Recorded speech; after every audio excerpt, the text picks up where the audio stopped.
Is everybody in? Is everybody in? The show is about to begin.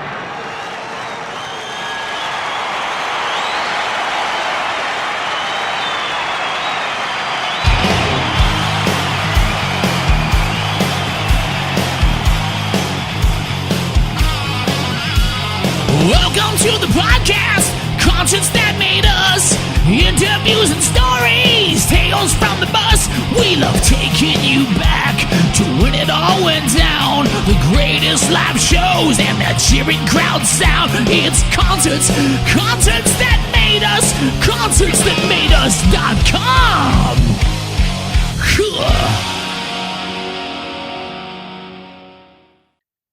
Emmaleen, you're very welcome to Concerts That Made Us.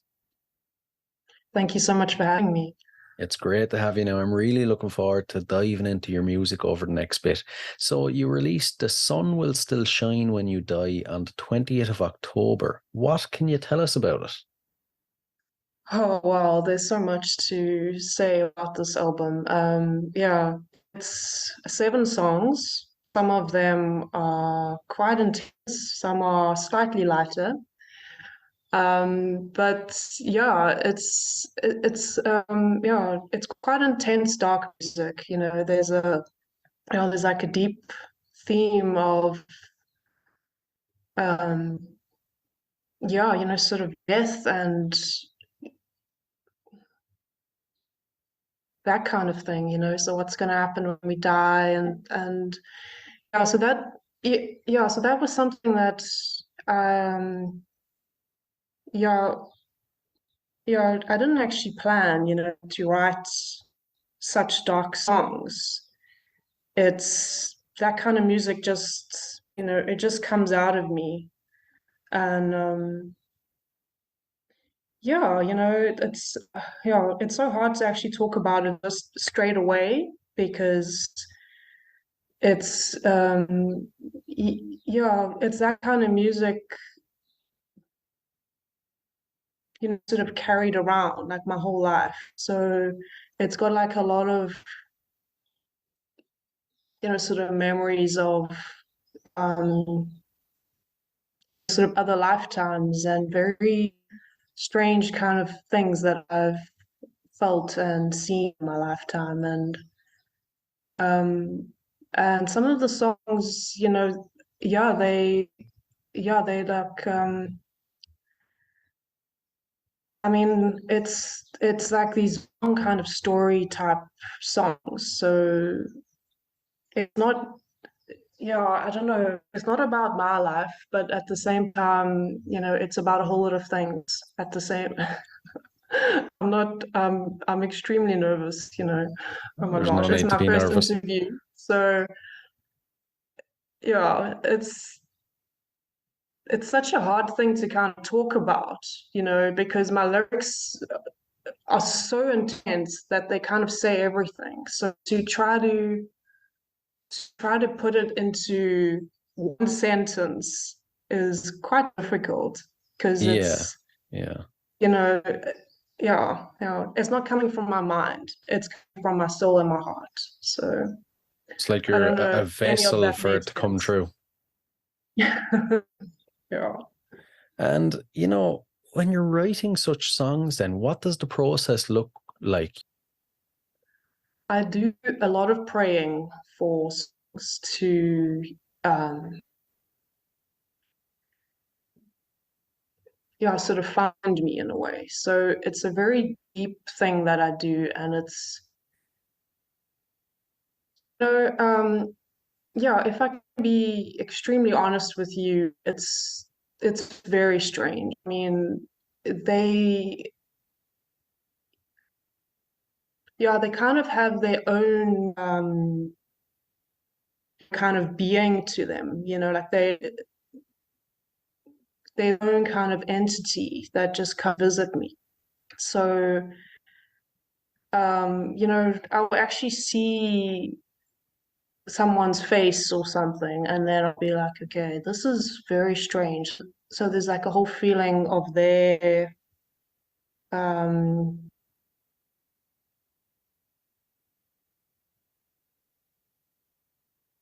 sort of life or something, and yeah, um, lots of dreams and things like that, and yeah, I don't know, I have lots of influences. I'm really actually reading books all the time, like very strange, interesting books. I'm having all sorts of dreams, I'm listening to all sorts of bizarre music.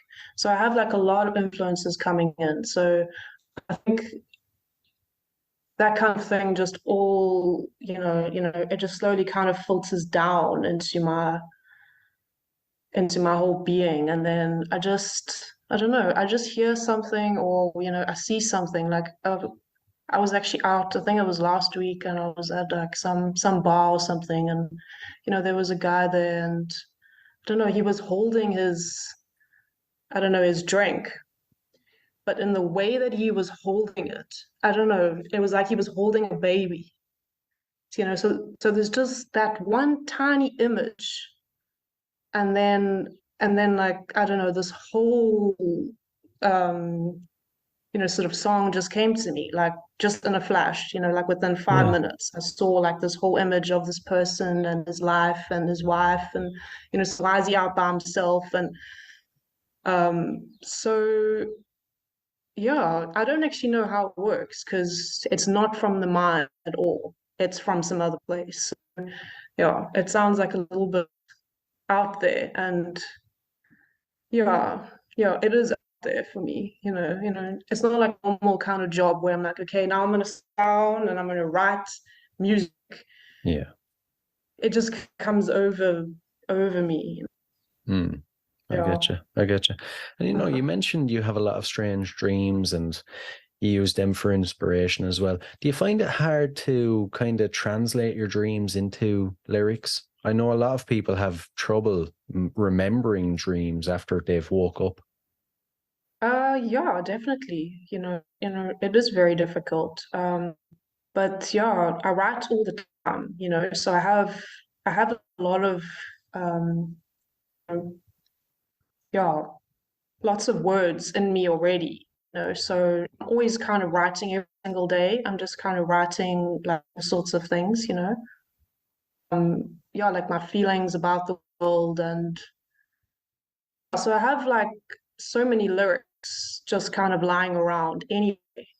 I have like stuff everywhere. I've got, yeah, so I think that kind of thing, yeah, it's sometimes difficult and sometimes extremely easy, so I mean, yeah, if I can think about some of the songs on this album, there's one or two that was so easy to write, but it's the most intense, dark, deep thing, and I just think, where does this come from? And then, something else, it just took months, one song just took months, and I just thought, okay, I can kind of feel it. I can kind of feel it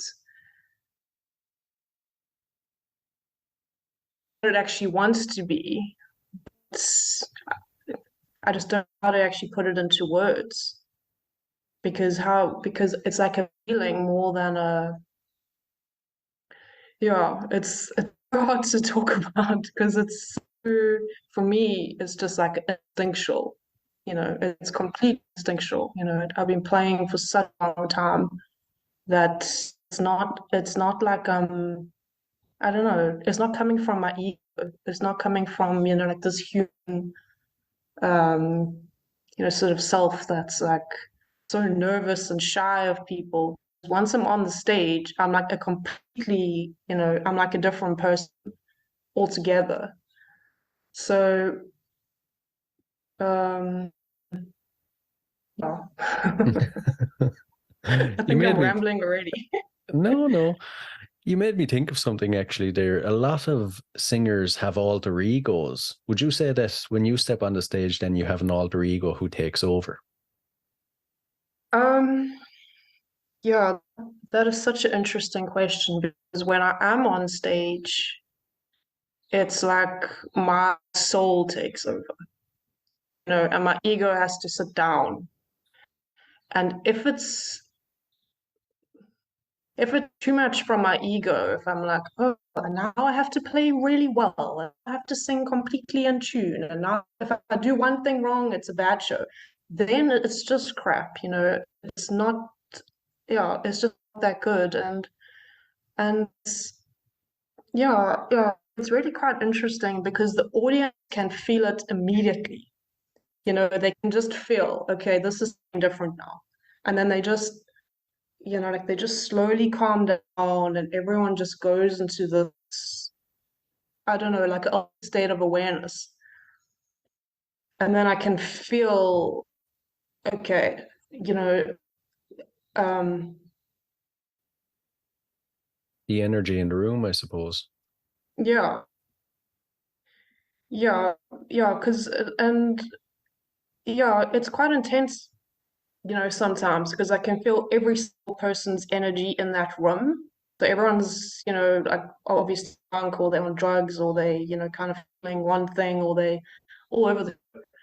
So to try to feel that, but also actually go into myself and play in this really deep way is still something that I'm still kind of struggling with because it's that hyper kind of sensitivity is yeah, I don't know. It's super intense at times. Yeah. Sounds it. Sounds it. Almost feels like standing there with like a 10,000 watt bulb in your face and trying to, manage it almost. Yeah. Mm. And, the recording process, you've done it quite quickly. Can you tell us a bit about that? Yeah, sure. So this album took 4 days. Yeah, and I did all the instruments. Yeah, it was about 8 hours a day, 8 to 9 hours a day. So it was very, very hard work, and yeah, it was very intense. Um, because I have to actually get the like whole kind of soul of it, straight away. Because if I'm not really feeling it at all, if I'm extremely nervous or it's, I don't know, it's too cold in the room or there's all these, sort of elements, it doesn't work. So I have to, I don't know, I have to actually do all these things in that room, like to kind of, I don't know, once it's working, then it's really kind of flowing. So I have to actually get into that altered state of feeling, like which sometimes can take, a few hours, but other times it's just, it's straight away, and then I'm there, sort of focused completely, and then I can work for hours, and then it's finished, and then the whole album is done. Um, it's, yeah. I think the next one though, if I could maybe, I don't know, because yeah, do it in that amount of time is extremely intense, and sometimes there's, I don't know, there's certain things that you think are fine, and then you kind of listen back and you're like, no, that's actually like a bit out, you have to redo it. But I don't know, but like a rawness to it that is, it's not something that you can ever get back. It's like, yeah. So I think there's like a magic in it, That's what I feel, It sounds like doing it that way, though, that by the end of it, it would take an awful lot out of you. Like, I feel like you'd be physically, mentally, emotionally Yeah. drained. That's actually very, very true, Brian. Yeah, after that I was out of it for a few weeks, and then I had like 6 or 7 shows. So, I was playing every single week. So I'm still actually very, very, very tired on all levels. Um, So yeah, that's also been quite intense. Yeah, yeah. My God. You need to like every time you record an album, you need to take like a 3 or 4 week holiday. Yeah. And how does the final version of the album compare to the original concept that you had?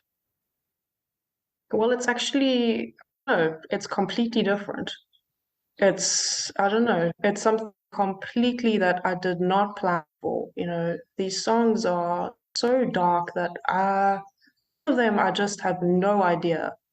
How did that come to be? And but yeah, I don't it's so beautiful as well, like when I actually hear it, I don't know, I just start crying because I feel like it's not even me. It's me, but it's not me at all. It's yeah, I don't know. It's like yeah, I don't yeah, it's like a really interesting kind of experience to have that where you sort of realize, okay, this is something completely yeah, sort of higher than me. It's just yeah, it's not coming from the ego at all because I didn't plan it, I which gotcha. was quite amazing. Yeah. Yeah, yeah. And I have to ask, when Mhm. someone listens to your music, they get a preconceived image of you in their head of what you would be like, maybe. What are you like compared to the music? What's the real Emmaleen like? It's so funny because so many people just yeah yeah they just don't know how to kind of play me because I don't know I don't know you're just sort of lighthearted and like a bit nervous and then I have this like deep voice when I sing and like they just don't understand, so it's quite interesting, but I would say I don't know, I'm actually everything, I'm actually light and dark. But I would say that that kind of singing and that kind of playing, I don't know, is my true self, and the rest of the time I'm kind of hiding away sometimes. I feel like I'm my true self on stage, but then on stage I have to kind of try to seem at least normal and try to, so it's yeah, I don't know, it's like an interesting question because yeah, I feel like it's me. It's me, but it's also like a whole other thing as well. Yeah. Actually, I find that intriguing now. It's kind of like on stage it's you, but in your day to day, that's the alter ego. Would you agree? Yeah, that's actually, yeah, that's like an interesting sort of point that you have there. I think I do feel like that in so many ways. I feel like I don't know, we in this um I don't know, like this world where we all like we're all trying to be in line and like we're all trying like yeah, like there's always someone yeah, I don't know, there's really kind of uh, yeah, it's just interesting how this whole world works. Like we're all trying to kind of do what we think we should do, but 9 times out of 10, it's not really what our I don't know our soul really craves. Yeah. So yeah, what I'm learning, I think, is to actually bridge those two now. So it's not like I'm just one thing and then halfway. Like to kind of bridge it all and yeah, so some of my songs now that I started are are not as dark. They like all of a sudden they have like another kind of feeling. So that's also interesting. Yeah. Yeah, I'm not gonna be writing sad music for the rest of my life. It might be different in a few months. Don't. Yeah. It's interesting. It's interesting. And you know what? Overall, the whole music process, what's your favorite and least favorite part? Is there a part that you really look forward to? And then is there a part that just feels like work? Yeah, so this kind of for me is extremely, extremely difficult, having to actually talk to people because everyone's, like they're like all trying to kind of figure out. So that for me is extremely difficult. And all the advertising, Brian, and the marketing that you have to do. Otherwise, there's yeah, no one's gonna hear you if you don't market it. So that Exactly. for me, oh my gosh, with the whole Instagram thing, feels like it feels like work. It feels like, oh gosh, now I have to advertise, otherwise no one's gonna come to the shows. So that's difficult. The thing that I really, really, really, really love is the actual playing and the actual writing music. And yeah, because that's what I can do well. Everything else, it's like I have to learn from scratch. I have to figure out like the whole, kind of history and the way that you have to actually network with people. And yeah, it can be cool, but other times I just feel like everyone's got such a ego about them. Like everyone's, I don't know, everyone's just, yeah, they're just trying to say something in such a way that's like, yeah, I don't know, it's like a bit nasty of me to say that, but sometimes that kind of thing can be extremely draining, because everyone's trying to prove themselves. And so that part is difficult, but the music and film is everything. And shows like that's yeah, I don't know, it's my dream, like to do that, like to Mm, play on stage for people is a really big thing, you mm. know.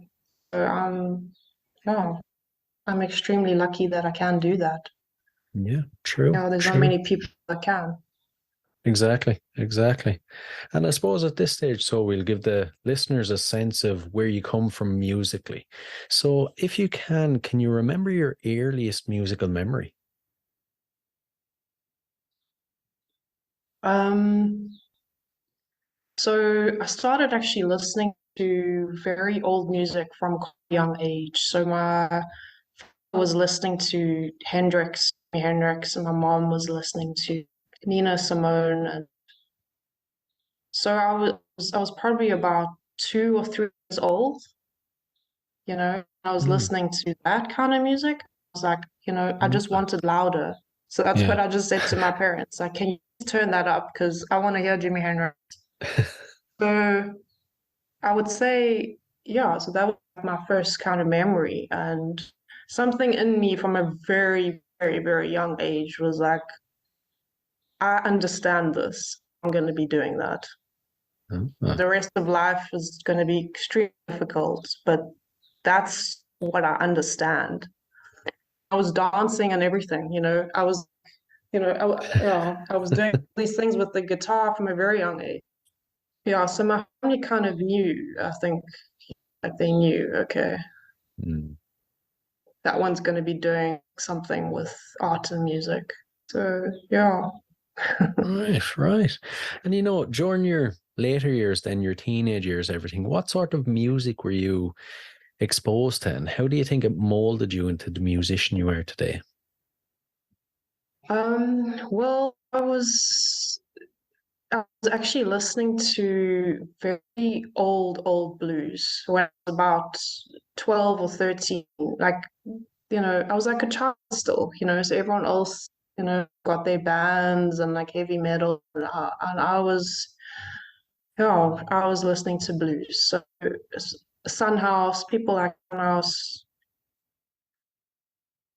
Robert Johnson, um, very old blues guys, I was that from a young age. Waits. I also, I love Tom Waits, also from a young age. Bob Dylan, all those people, the roots, of music, I guess. I went, yeah, I went actually straight towards that from a very young age. So I loved that. but then yeah, in terms of sort of bands and stuff, I was also into very heavy music as well. I was listening to Korn and Slipknot. Sorry, Right. there's like a dog outside. Um, Korn and like just very, very, very heavy music as well.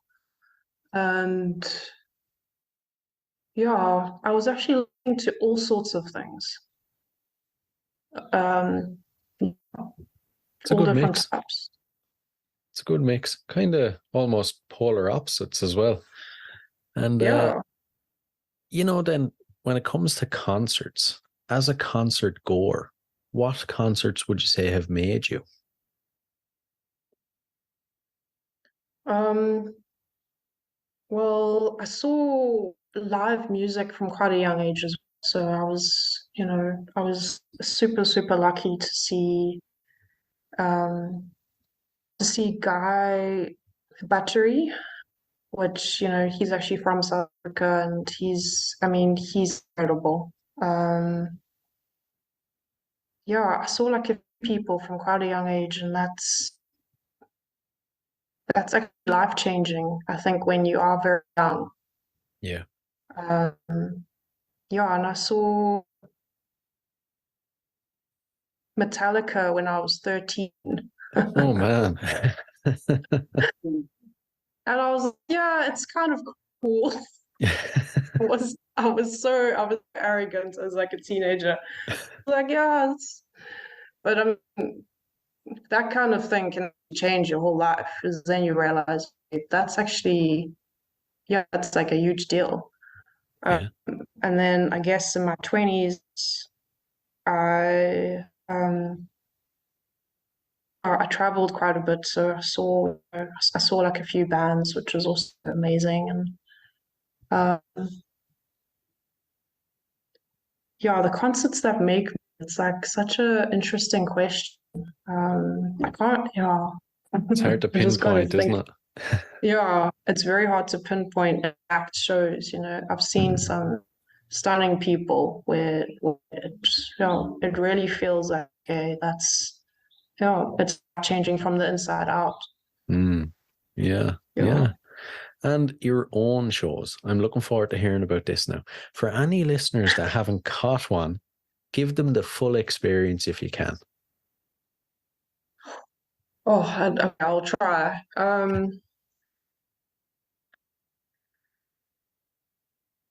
So yeah, the way I start when I play is, I kind of have quite a bit, and I start actually chanting sometimes. Then yeah, so that I don't know, it really kind of calms people down. They like just sort of settle down. So yeah, I play like a few different instruments. It's guitar. Um, yeah, so I'm really actually solo most of the time. I might have, like a bit of a sort of drummer every now and then or something, to help me. But so my show on Saturday, I've got someone that's really actually playing um lots of drums and like some cello as well. The cello, I think, uh, is super cool with banjo. That I don't know. It seems to work extremely well. The cello banjo. So that's actually something new. Um, so my songs are, I'll be playing lots of songs from the other album, the new album, and so it's sort of new stuff and old stuff kind of mixed in. Um, yeah, it's hard to kind of put into words, if you don't, if you haven't actually heard me. But every show is actually really kind of new. It's not the same show every single time. Because if the same thing every night, I would get so bored. So, something different every night, or sort of slightly, So Hmm. I will actually change the songs quite a bit. It's never the exact same hit or the exact same thing at all. Yeah. Yeah. So the audience kind of doesn't always know what's going to happen. So I think that kind of thing can be, it can be like a bit difficult for an audience, I think. But It sure, keeps it I'm doing it. exciting for them though. Yeah, I hope so. And out of all the gigs you've played, is there one that sticks in your mind as maybe the most perfect experience you've had? Um, yeah, I would say so. In the last month or so, in September, we had a show. Uh, I had 13 people there, but they were the most amazing audience, and they were really, really, really, really listening on a very deep level. And yeah, there was something about the space being very small, and the sound being just extremely good, and just having 13 people, a very tiny audience, and everyone was just so lovely, and yeah, I think that for me was incredible. It sounds like it's just like a tiny audience, but for me it was amazing to have that.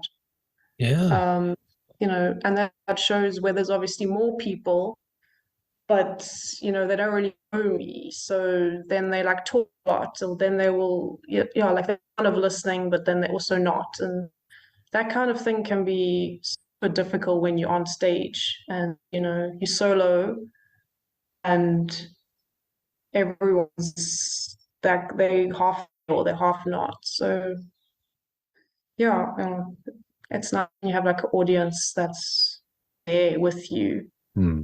That for me is amazing. Yeah. Yeah.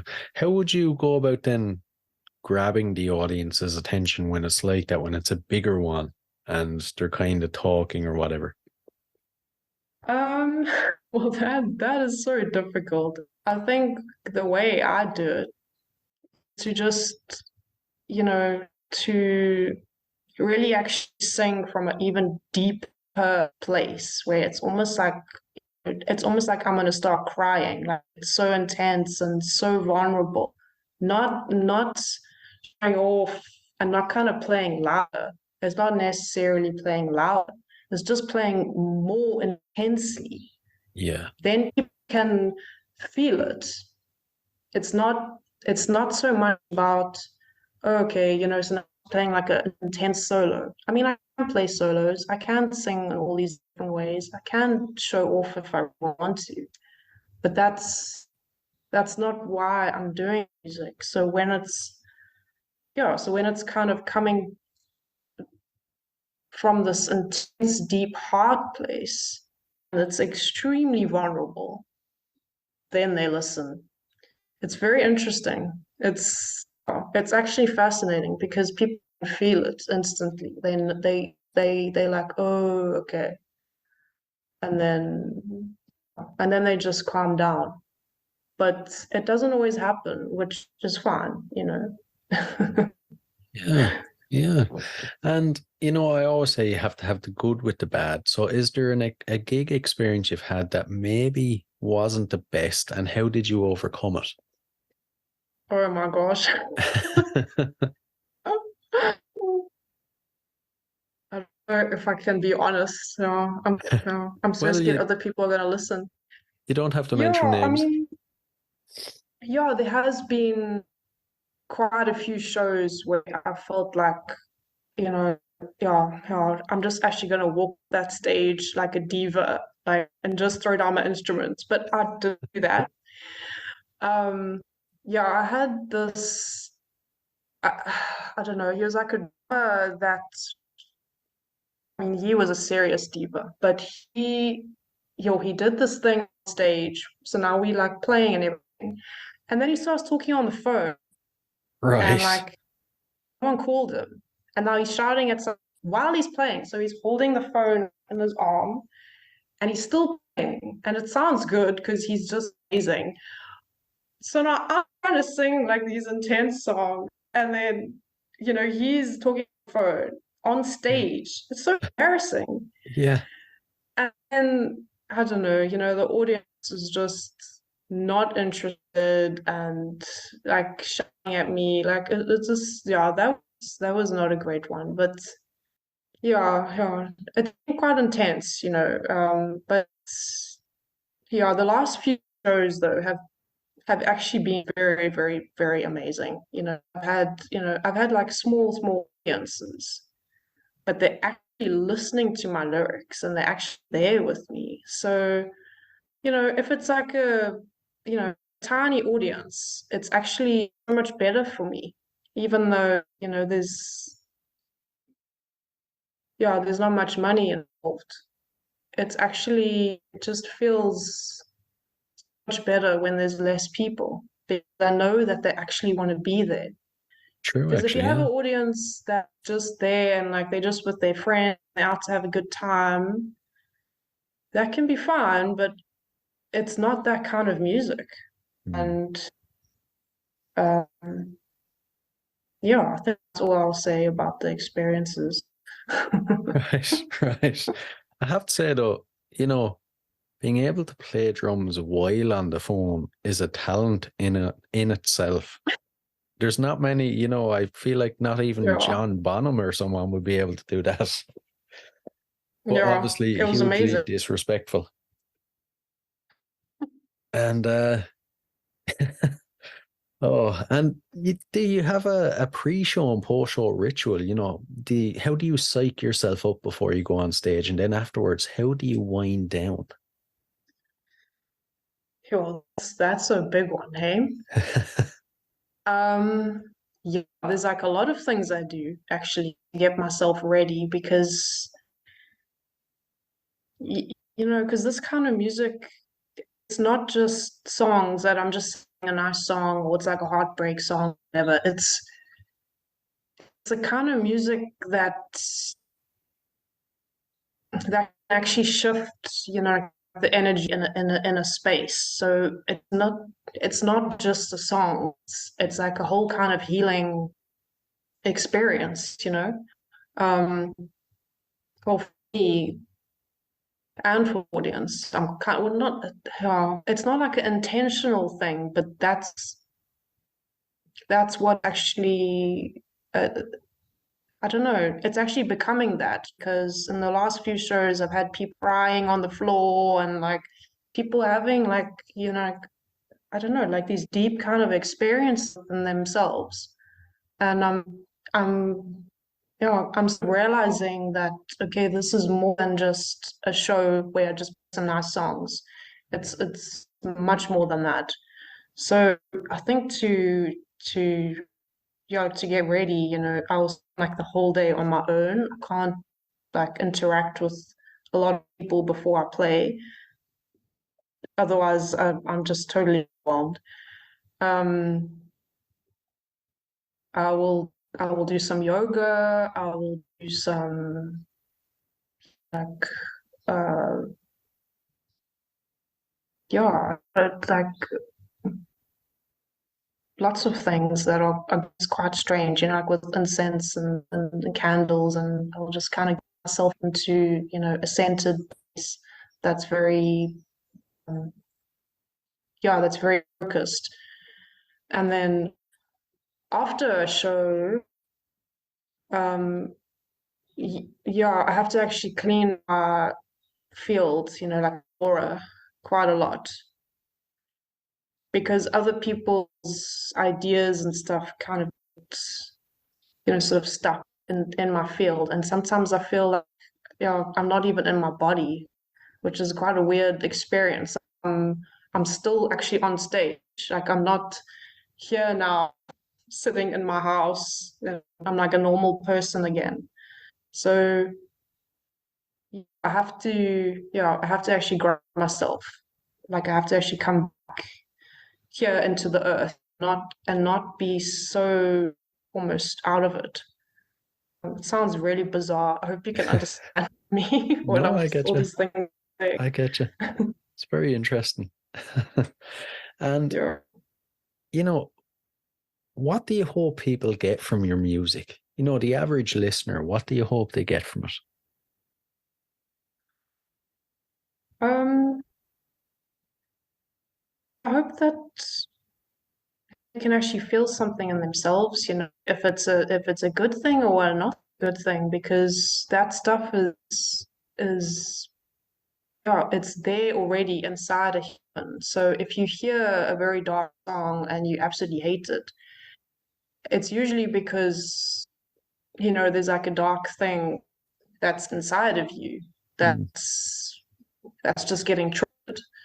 So, people like it or not, um, yeah, I don't really mind at this stage because I'm kind of, I know that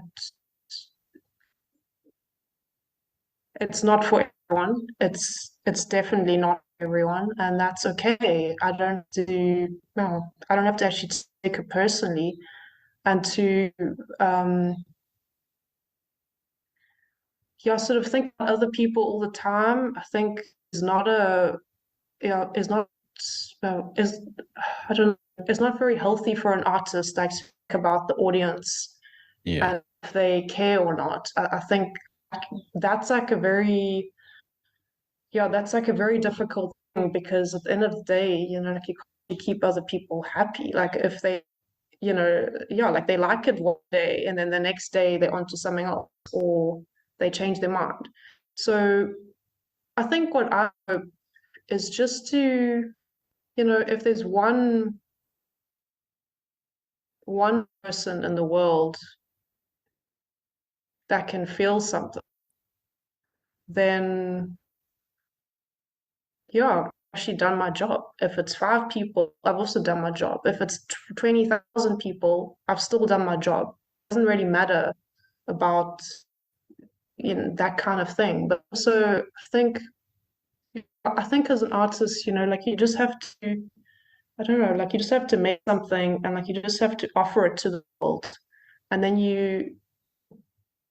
and then you just make the next thing. Like I think to always think about an audience and not is not healthy. I think, I think just to say, okay, Here it is. yeah, Ah, here it is. If you like it or not, that's okay. I'm just gonna make the next thing, and if you like it or not, that's also fine. If it sells, that's also nice, but it's it, it's not something that I can worry about at this stage of my life. yeah, I really like that now. I feel like that's something I've never thought of before. And it's almost like if you're worrying about the audience, it'll get you grounded as a musician, you'll stay in place. Yeah. Sounds Yeah, so that's obvious actually when you say it like interesting. that. And, when you think of your career then, how would you like it to evolve, say in 5 years' time? Well, I think I really actually need to leave where I am because I'm in a very small country and it's small in a lot of ways. It's not just small as it's a small place. It's small in the mindset. Um, and I feel like I'm in this scene that it's a very small scene. So everyone kind of knows everyone, and if you're not in the in circle, then it's that kind of thing can be extremely difficult. So I think if I am actually going to like really do this seriously, then I'm actually going to leave South Africa and I'll play in somewhere else in the world or everywhere in the world. I don't know how that will evolve or unfold, but I think I have to. I don't know. I really have to actually make albums. I just have to keep writing music. I think that's what I have to focus on. and everything else will kind of unfold before me. I can't be too sort of worried about selling stuff. It would be nice to get more help because I'm actually doing everything on my own now. I'm actually organizing all my own events. So I think if I could have a bit more help, it would be amazing. Like, I don't, yeah, it would be quite cool, to have like a whole team of people. It's a good one. It's definitely a goal. Yeah. Free up your own time to focus on the music. Yeah, exactly. Yeah. And before we dive into the last couple of questions, so future plans that are set in stone, any gigs, anything coming up you want to tell us about? I have a show on Saturday, album launch, which I'm very excited for. So that's in a few days, and then I have like a few more shows towards the end of the year, and then next year I think I'm not 100% sure yet, but I think I'm gonna go on a small, um, a small little tour of South Africa. Maybe I think that would be amazing. I think, yeah, that's what I really need to do that next, I think. And then festivals, I think so that's like my next big step, I think, is to try to get into festivals, send my work out and do that. And I think in the next 2 years, I think I'm actually going to try to immigrate, but that's a whole process. So we'll see when I get there. Yeah. Well, hopefully we'll see you somewhere in Europe within 2 years. Yeah, that'd So be amazing. be pretty cool. Pretty cool. And we'll dive into the last couple of questions. So these are a couple of fun, random music questions, but I'm intrigued to see your answers. So if you could see anyone in concert from history for one night only, who would it be? Sunhouse. Right. Yeah, Right. definitely. Like the quickness and the response. And the next one, now this is a bit of an odd one. If you had to be locked in a room with any musician from history for 24 hours, who would it be? Oh, that is creepy. I don't think I should be locked in a room with anyone. Right. But I would say Tom Waits. Right. I late Tom Waits. But I mean that. Oh, yeah. If I could think of being locked in a room with Tom Waits, I think it would be very interesting Mm, and yeah, fascinating. yeah. Yeah. Hopefully he'd be in a good mood, or it could be a bit dangerous. Yeah, hopefully. Yeah. And I have to ask, what would you hope to learn from him in those 24 hours? Well, I mean, there'd be so many things that I would hope to learn from someone like Tom Waits. But Mm, songwriting secrets, good because one. he's also got this, I don't know, a weird kind of way of, kind of writing songs. It's like and then they like just come out of nowhere. Like he's his own, I don't know, like his own kind of ideas about songwriting. So I think that'd be very cool, you Yeah, know, to definitely. hear how he actually does it secretly. Yeah, yeah, that'd be epic. And the final one, so now this is almost impossible, but we'll see if you can give it a go. What song would appear on the soundtrack to your life? Um, I love that question. It's just with my life is always changing. I would say that very old song, "This Little Life of Mine, I'm Don't let it shine. You know that song? Yes, yes. It's a song for children, I think. Yeah. Yeah. I would say that song because um yeah, so that's how I feel right now. Like, I have this talent inside of me. All I have to do is, you know, yeah, share it with the world. And yeah, I love that song as well. When I'm feeling very, very sad, or I'm feeling like I just want to give up on stuff, I just sing that to myself to kind of comfort myself, I guess, and helps. Right, right. Has to be that one. So, listen, Emmeline, I've really enjoyed chatting with you now over the last bit. Thanks a million. Thank you so much, Brian. Thank you.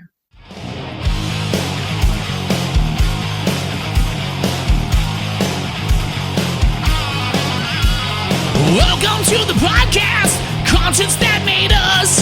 Interviews and stories, tales from the bus. We love taking you back to when it all went down. The greatest live shows and the cheering crowd sound. It's concerts that